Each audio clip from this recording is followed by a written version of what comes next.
গরিব ছেলের ভালোবাসা। একটা ছোট্ট গ্রামে থাকত রাশেদ নামের এক গরিব ছেলে। বাবার ছোট্ট একটা চায়ের দোকানই ছিল তাদের একমাত্র আয়ের উৎস। রাশেদ খুব পরিশ্রমী, সৎ আর স্বপ্নবাজ।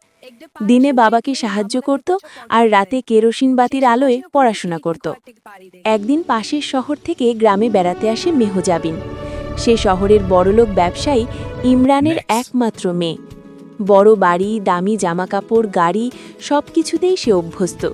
কিন্তু অহংকার তার স্বভাব নয়, মনটা ছিল খুব নরম। গ্রামের পুকুর পাড়ে প্রথম দেখা হয় রাশেদ আর মেহজাবিনের। রাশেদ তখন গাছের নিচে বসে বই পড়ছিল। মেহজাবিন অবাক হয়ে জিজ্ঞেস করল, এত মন দিয়ে কি পড়ছ? রাশেদ লাজুক হেসে বলল, স্বপ্ন পড়ছি, বড় মানুষ হওয়ার স্বপ্ন। ধীরে ধীরে তাদের বন্ধুত্ব গড়ে উঠল। রাশেদের সহজ সরল কথা আর সৎ মন মেহজাবিনের মন কেড়ে নিল। আর মেহজাবিনের সম্মান আর ভালো ব্যবহার রাশেদকে সাহস জোগাল আরও বড় স্বপ্ন দেখার।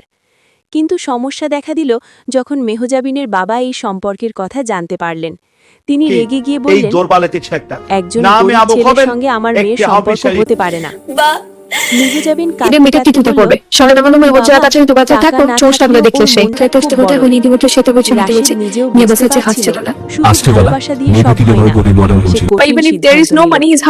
প্রমাণ করবে।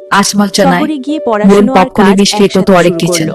অনেক কষ্ট, না খেয়ে থাকা, অপমান সব সহ্য করল সে। বছর পর